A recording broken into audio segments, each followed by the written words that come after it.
Good morning, everybody. SOS here, coming to you with thoughts for the weekend for this Friday, May 11th, 2012. Don't forget that this Sunday is Mother's Day, so if you got a mother out there, or you are a mother, make sure, well, you're a husband anyway and you got a wife, you know how it goes. You better take care of mama no matter what. So don't forget Mother's Day, Sunday. So starting off this week, we look at the unemployment insurance claims as always. And as we see, we had a slight decrease of 1,000, which was achieved by increasing the prior week by 2,000. So no surprise there, everything normal. Move along, nothing to see here. I want to start off by congratulating President Obama. Once again, there's no way this ever could have happened under, Republican, but 3.5 years of deficits. 3.5 years of a deficit every single month by the federal government, which is odd because in past history, almost every April, the government runs a surplus because that's tax time. That's when everybody's mailing in their taxes, so they actually get a larger than normal influx of money.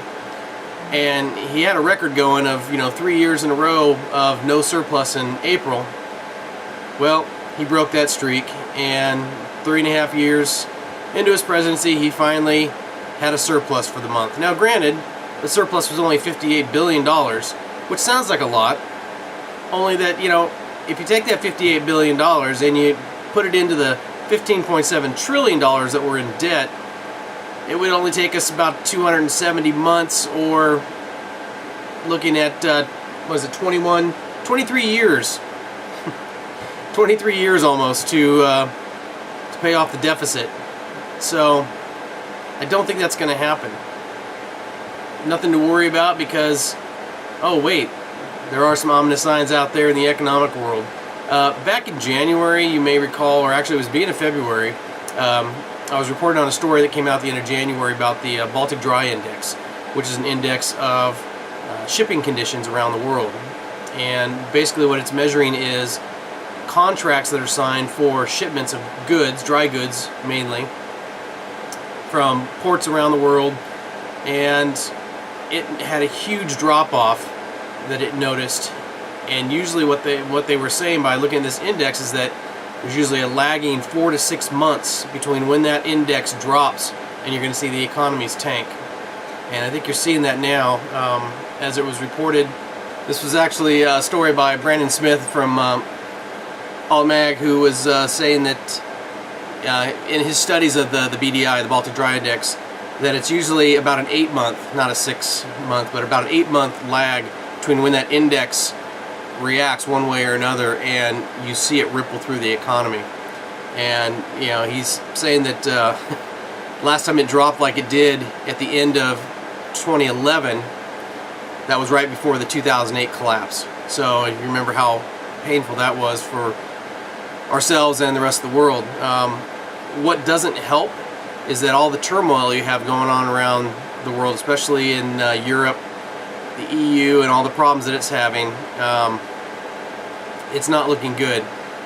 You have the problems in Greece right now where they're looking to go and get money straight from the ESM, which is the European Stability Mechanism, which is like the last stop. Normally you'd go to the IMF or the World Bank first, but Spain is saying, look, we realize we're not going to get any money from them because they don't have the money right now, and it takes a unanimous decision by the EU committee to go ahead and okay bailout funds for a country, and Spain knows they're not going to get it.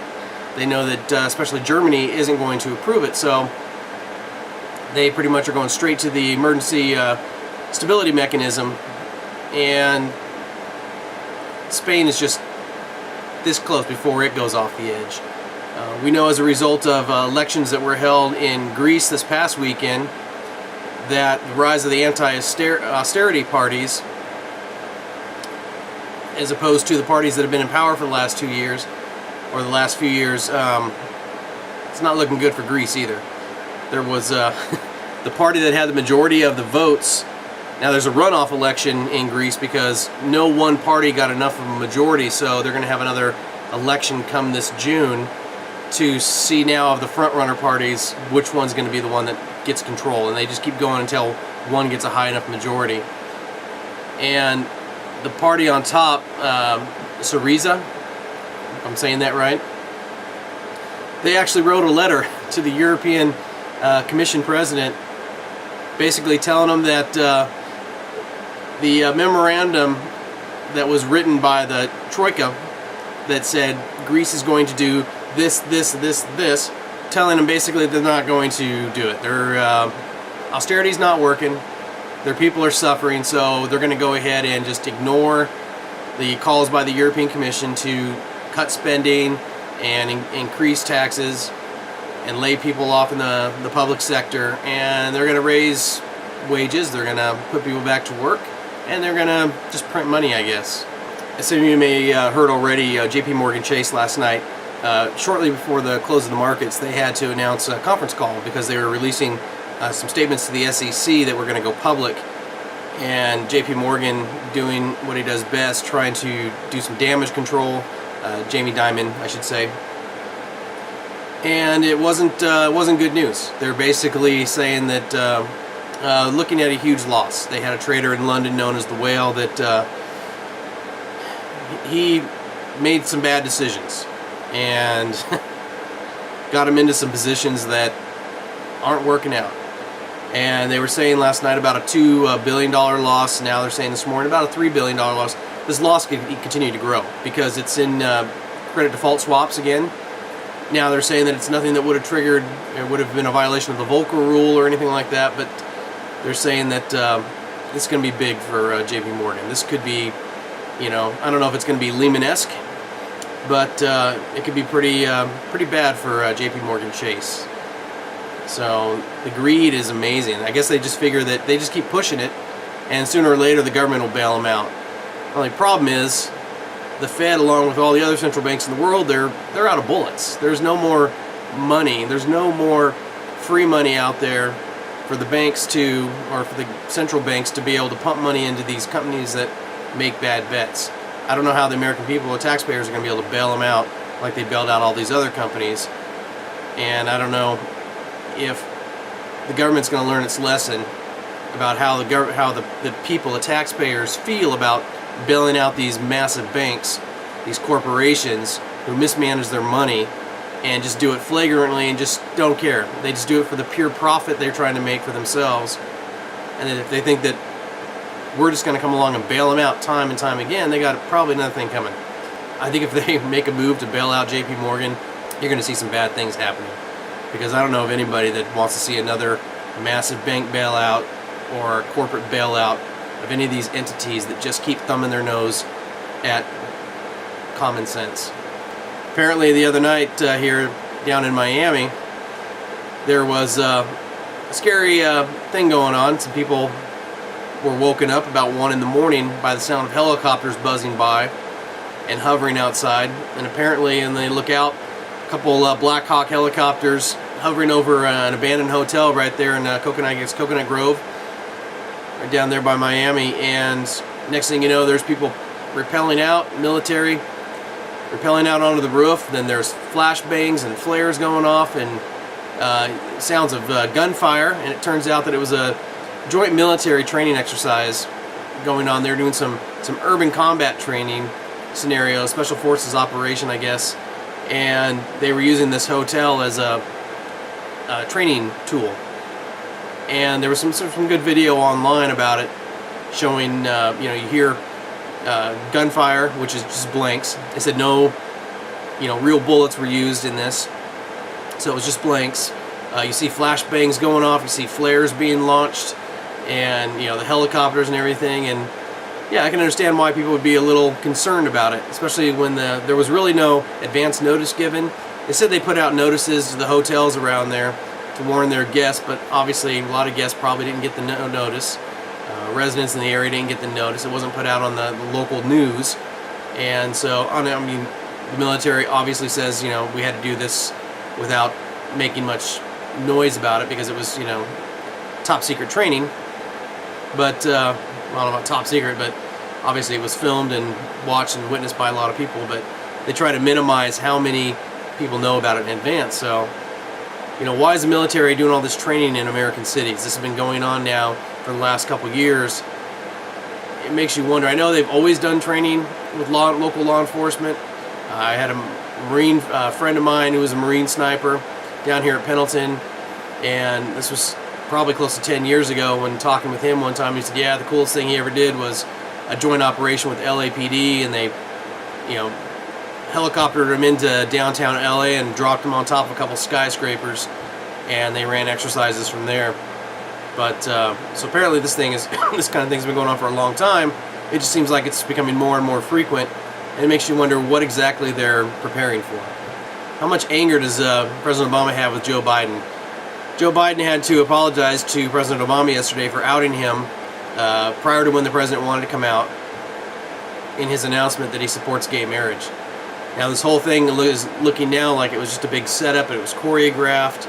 They're saying that, oh, he was going to come out with this announcement at the convention, but, you know, the more you look in, the more you see how things unfolded. It looks like this whole thing was choreographed, and it went along with an attack on this, you know, unsurprisingly, surprise, the same day that the president gives his interview and goes out to the world that he's in support of gay marriage.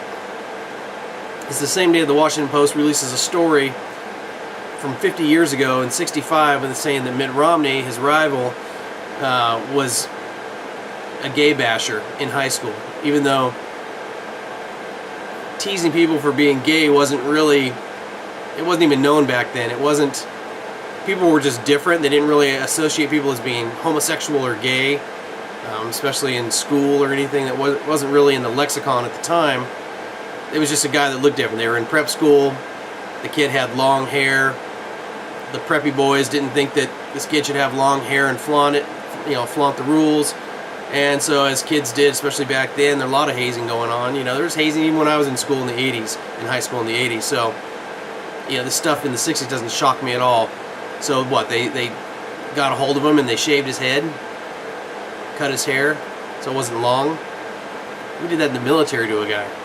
Held him down and shaved his head. So that wasn't that long ago. So it's just amazing that what they are trying to do and to discredit the Republican in this race. It's amazing what they have to try to get our attention focused on. I mean, seriously, gay marriage, is that the important topic of the election cycle?